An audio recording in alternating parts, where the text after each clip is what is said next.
L'enseignement n'est pas une éducation. On peut avoir toutes les connaissances du monde et ne pas être éduqué. L'éducation, nous la connaissions sans école. Dans nos familles traditionnelles, il y avait des systèmes d'éducation qui consistaient à rendre l'enfant utile à lui-même, utile à sa famille, utile à sa société. L'enseignement peut vous donner des connaissances sans que vous ne soyez ni utile à vous-même, ni utile à votre famille, ni utile à votre société. On voit des gens pleins de connaissances qui se suicident parce qu'ils n'ont pas de sens de la vie. Ils ont perdu le sens de leur propre vie. Or, quand vous perdez le sens de la vie, tout devient vide autour de vous. Donc, il ne s'agit pas d'avoir seulement l'enseignement, la connaissance, mais l'éducation qui va vous ancrer dans votre patrimoine national et c'est par là que vous pouvez rayonner dans votre pays et dans le monde. C'est comme l'éducation, c'est comme un arbre.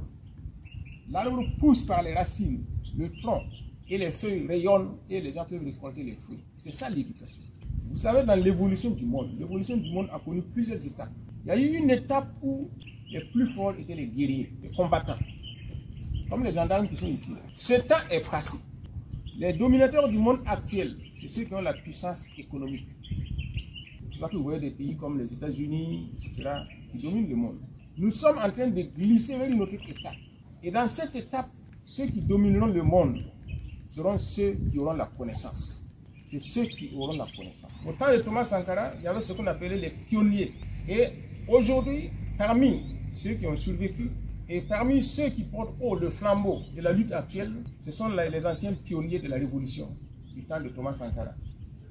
Donc il faudrait que ces enfants aussi, quelles que soient les intempéries, soient à l'avenir les porteurs du flambeau de la nation.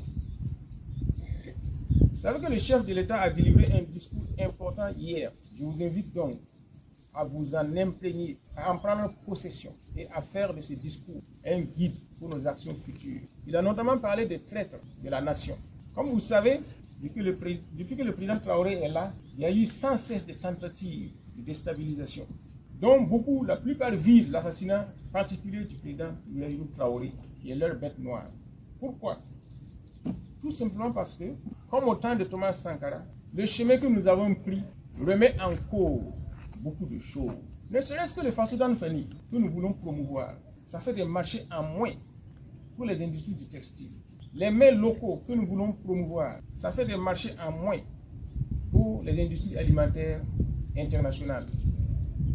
Notre politique de souveraineté économique remet beaucoup en cause les intérêts des impérialistes qui avaient fait de notre espace leur chasse gardée. Donc la politique que nous menons actuellement remet beaucoup en cause, surtout les intérêts économiques, culturels et moraux.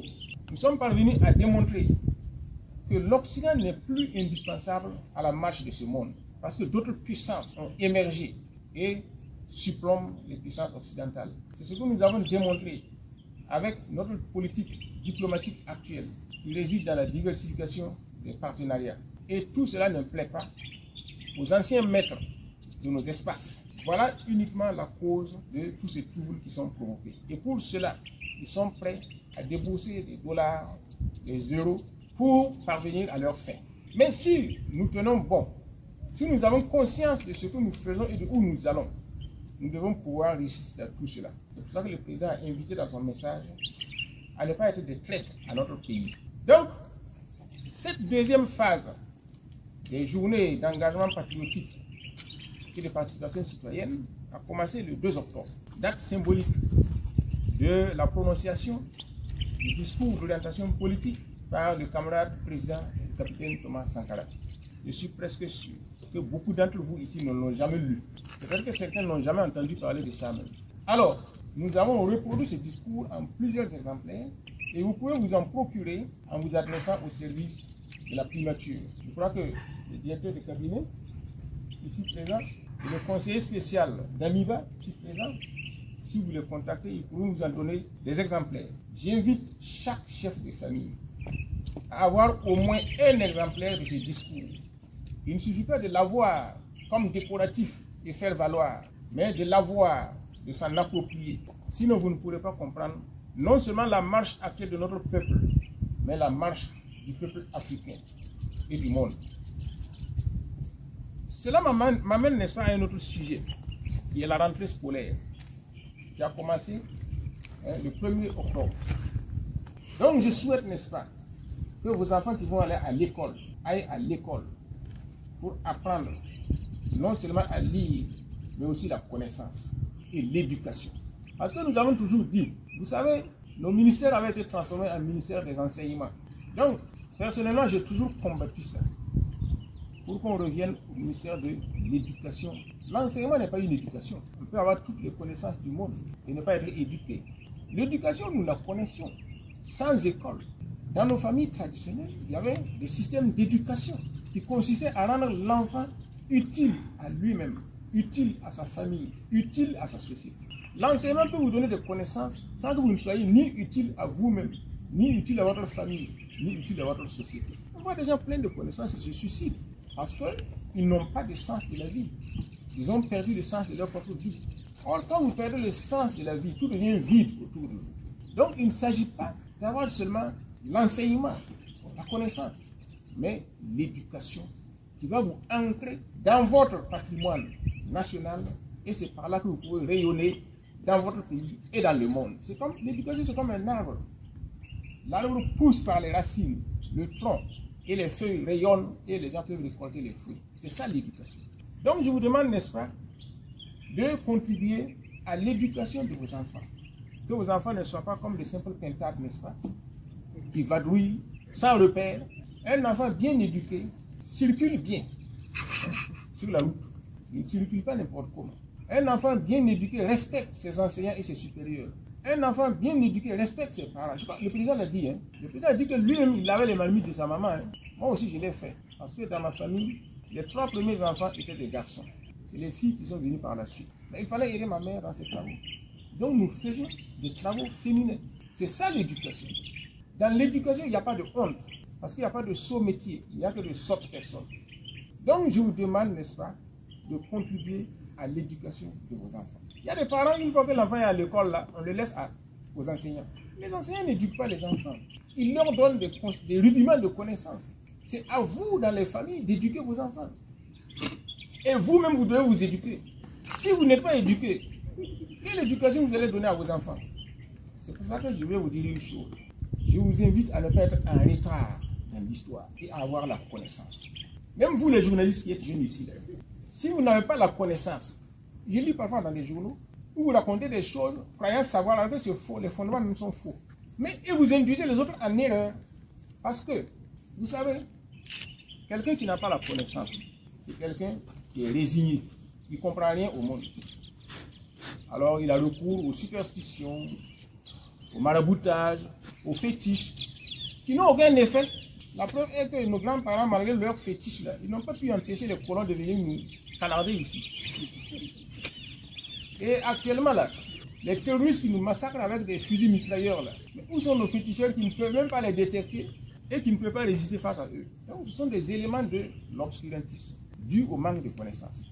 La connaissance partielle, dont beaucoup sont dotés, et y compris vous les journalistes, conduit à l'arrogance ou à la révolte, ce qui n'est pas constructif. On voit beaucoup de gens s'exciter parce que je sais que 1 plus 1 égale 2, alors donc je suis connaissant, etc.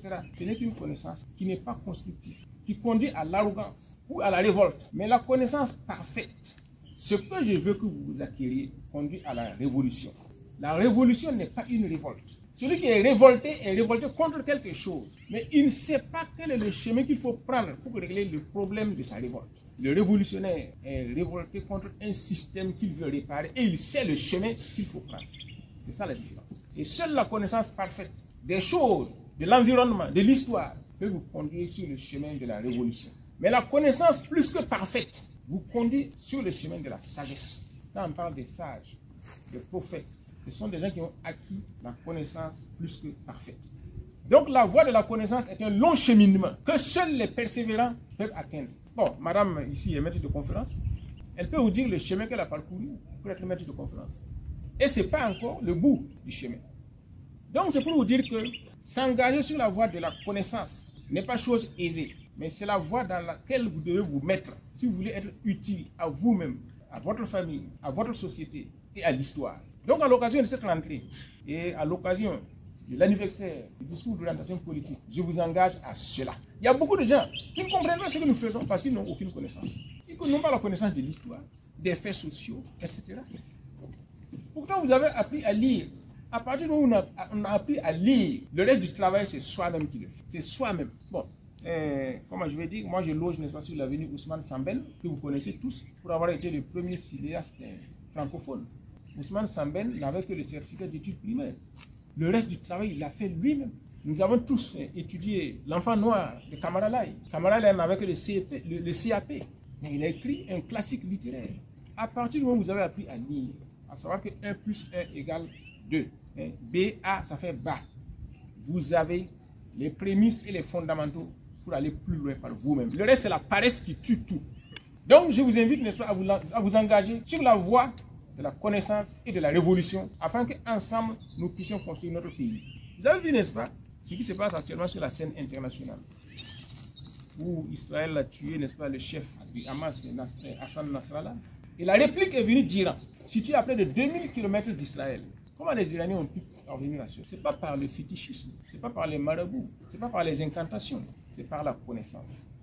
C'est par la connaissance que vous pouvez vous affirmer et vous défendre. C'est le message que j'ai à vous transmettre à l'occasion de cette rentrée scolaire et à l'occasion de l'anniversaire de la célébration du discours d'orientation politique du 2 octobre 1983. Donc je vous invite sur ce chemin-là, afin que nous puissions tous nous rejoindre pour un Burkinabé 1, et afin que les Samo puissent savoir que, même s'ils ont été chassés de Ouagadougou, ils peuvent toujours revenir circuler, et nous les supporterons, nous les tolérerons, et nous pourrons les orienter sur des chemins encore plus lumineux et plus radieux.